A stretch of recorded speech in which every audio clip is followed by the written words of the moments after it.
Last week I embarrassingly admitted that I'd bought a fake golf club, and to add to that embarrassment, 2 of the weights out of the 5 and the 6 iron is actually missing from the set as well. Today I'm going to show you how to fix that and see if this 4 iron is as fake as I thought it was.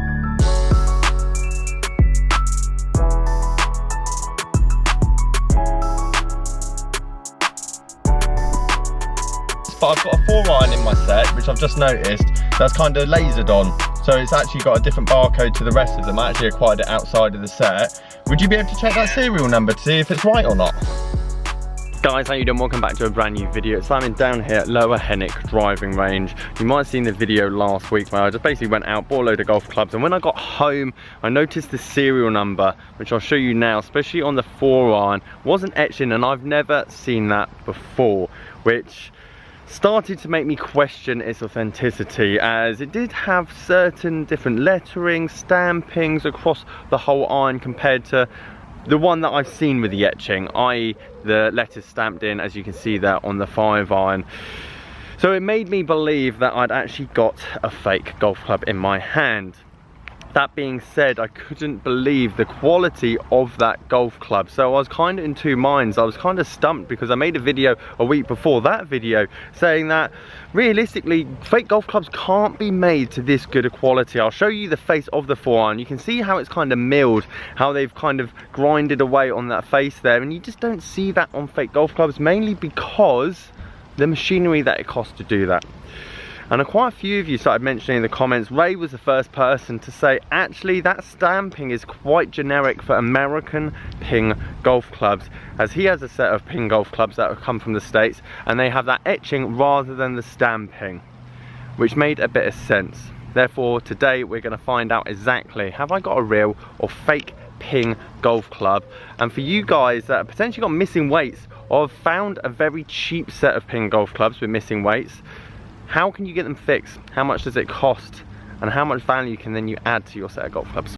So before I make the call to Ping and verify exactly if this is a fake or real golf club that they have registered to their books, we're going to hit them alongside each other, and they should just sound and feel exactly the same or worlds apart if this 4 iron is fake. And the reason I want to do this is because I do kind of stand by my due diligence process of knowing if it's fake. I did a video again last week or 2 weeks ago on how to tell if golf clubs are fake, and one of them is realistically they only make fake golf clubs on big brands, stuff that's going for a lot of money, not a Ping i20 iron. Number 2 was very rarely do you see the real weights, the real engravings, the real technology, just like you see in this 4 iron. In the counterfeit stuff, it's normally just a label or a sticker just there for the aesthetic. And thirdly, counterfeit golf clubs just don't stand the test of time, and from the gentleman that I bought these from, it looks like he's been using this club for quite a while, quite a few years, quite a few rounds, quite a few shots, which again, counterfeit clubs just don't last that long. And that's why I was just stumped last week when I saw the fake serial number. And even in that video I said don't take the serial number to heart, but it did throw a few things up in the air, and when I aligned the lettering on the back and everything else, I just couldn't make sense of it. So I had to just agree, or it was safer for me just to go, you know what, it's counterfeit, I'm not going to sell it. But thanks to you guys and your comments, we're going to dig a bit further. Let's go and hit it. Let's go see how they sound. Feel and sound test now complete, and my mind is pretty much made up at this point that the 4 iron has to be genuine. Obviously we're going to make the phone call, but the 5 iron, if you were to tell me which one feels and sounds worse, is the 5 iron, because it's got that missing weight out the back there, and it's not much. I mean, that weight in the back there can't be more than what, 15 grams, 20 grams, something like that. But when you put it 40 inches away from you down the shaft, plus the added weight of the head in itself, it just felt so much lighter than the 4 iron. It just really didn't suit my swing and tempo. I absolutely crunched the 4 iron. I mean, I was in the 4 iron, I know it's still with the range ball, but 200 yards plus, I was flushing it. So with everything said, serial number probably being from the American side, it'd be interesting to see what Ping says, whether they say it was manufactured in America or not, and all the other bits that I said in the last video. It just doesn't add up. Why would you make a counterfeit i20? Why would the face be milled? Why would it sound and feel as high quality as it does? So to save myself embarrassing myself yet again, I'm going to confirm and say that I believe that this is a 4 iron that was made in the States, hence why we're seeing some unsimilarities between the pairing, why we're seeing the different serial number, why the lettering and on the plastic is different. But when it comes to sound and feel, it feels exactly the same as any other Ping iron that would have been made in that era. Right, let's go and ring Ping. Let's go and see what's what. Hopefully, and this is a good tip for you guys, I'm pretty sure Ping will replace this weight in the back of the 5 and 6 iron free of charge. I'm not too sure. I imagine I'm gonna have to go to a pro shop because you have to have an account with them to do it. But from my past experience, they're so good when it comes to customer care that even if it's a Ping I 10 or 15 or 20 or 25, whatever it is, they will fix that missing weight on the back there free of charge. Which is actually, well, I mean, again, the weight shouldn't come back out in the first place, but I still think you're not going to find that with every manufacturer, and it's a great way of adding some particular value to your set, or maybe a set that you've seen that's going for 40% off what it should be, because people can't be bothered or don't know that you can get this fixed free of charge. Good morning, Ping and Rob. Hi there, would I be able to be put through to customer service at all, please? Do you have an account with us? I don't have an account, no. I've just got a set of irons I'm hoping to get repaired. I'll just pop you through to return and repairs, thank you. Thank you. Good morning, Big FCL. Simon speaking. Hi Simon, my name's also Simon. I'm hoping to get a set of Ping I-20 irons with 2 of the weights missing out the back replaced or repaired. How do I go about doing that? You'll need to speak with your local Ping retailer, somebody who has an account with us. Right, okay. Just give us a call on your behalf. Yeah. We'll get a courier to come out, pick them up for you and put your 2 new weights in. Oh, perfect. And is there any cost to that at all? We don't charge to put weights in, no, but whether or not there'll be any charge for them to package it up. Of course.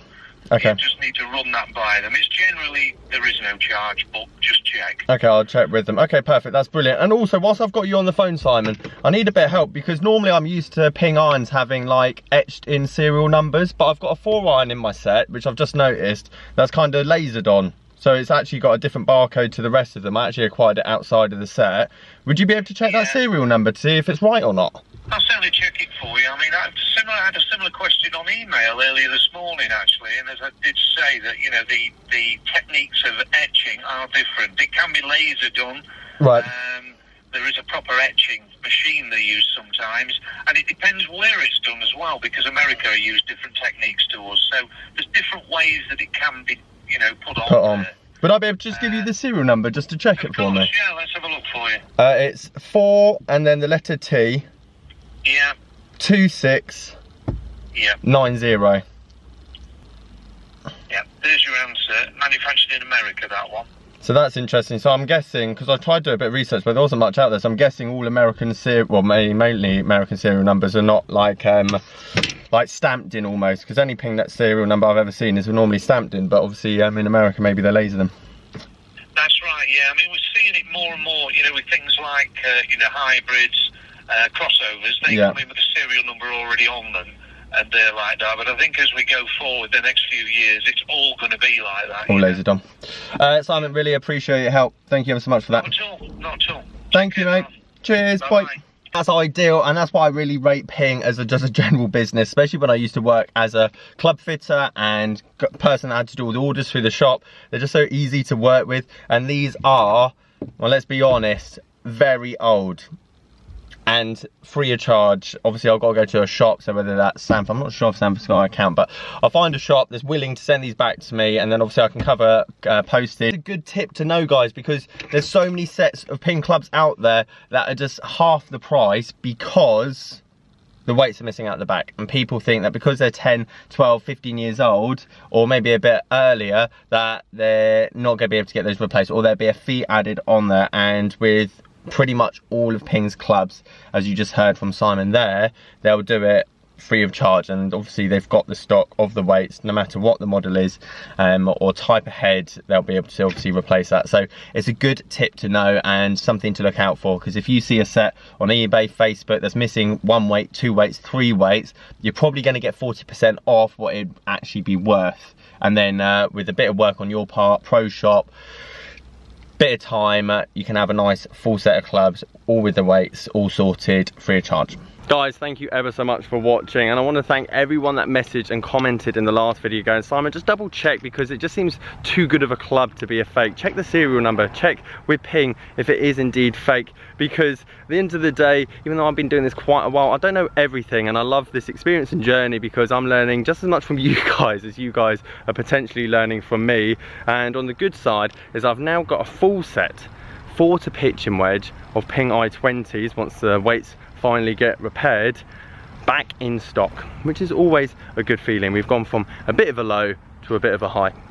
Guys, if you like this video, leave it a like and subscribe if you're new. Catch you guys later. Morning Tom, hope you're doing well. Afternoon mate, well done on the lesson. And evening Alan, not a problem at all. And testing the G30s and the